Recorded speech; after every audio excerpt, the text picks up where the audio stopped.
What are graphic organisers? Graphic organisers are sometimes known as key visuals. They're not simply images, they're ways of presenting information visually. There are many different types, for example, tables, bar charts, Ishikawa diagrams, also known as fishbones, and timelines. How do graphic organisers work? Let's have a look at a few of the ways that graphic organisers can be used.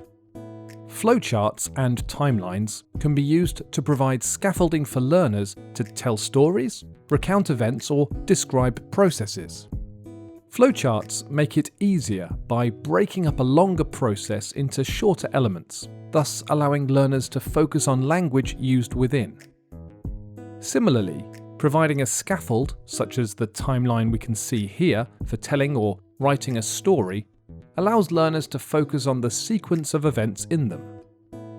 Teachers can also provide learners with connective words and other words necessary to show relationships between different sentences or paragraphs. This is an example of a cause and effect graphic organizer. The subject is history and the topic is the peasants' revolt. On the left there is the beginning of the sentence, the peasants revolted because, followed then by 5 causes.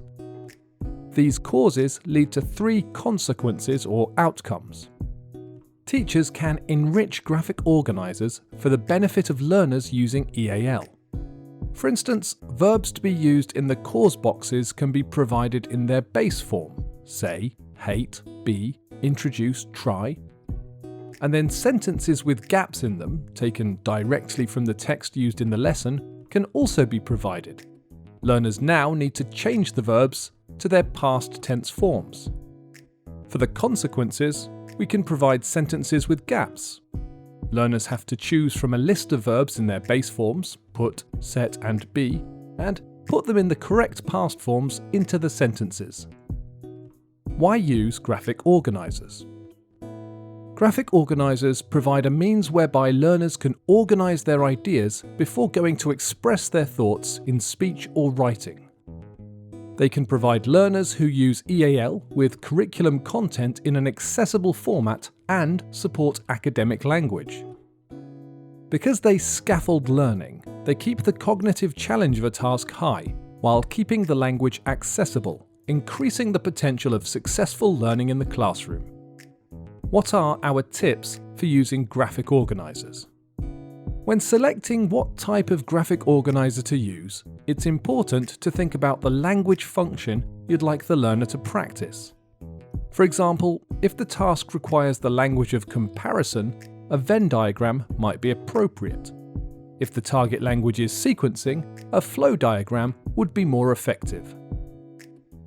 How can graphic organisers be used for independent learning?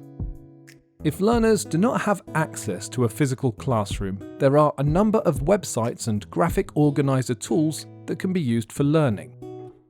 For starters, Microsoft Office includes Smart Art Tools, a series of editable graphic organisers ready to use.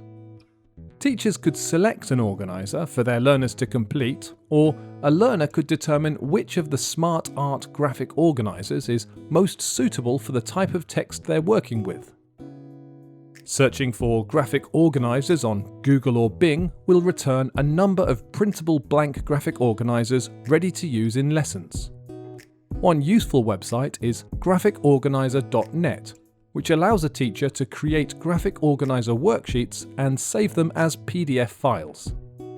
Finally, if you'd like 2 or more learners to work collaboratively with a graphic organizer, RWAP is a free collaborative online whiteboard. Any image can be imported and annotated and highlighted in real time, and the final product exported as a PDF. Graphic organisers can be used successfully outside and inside a physical classroom.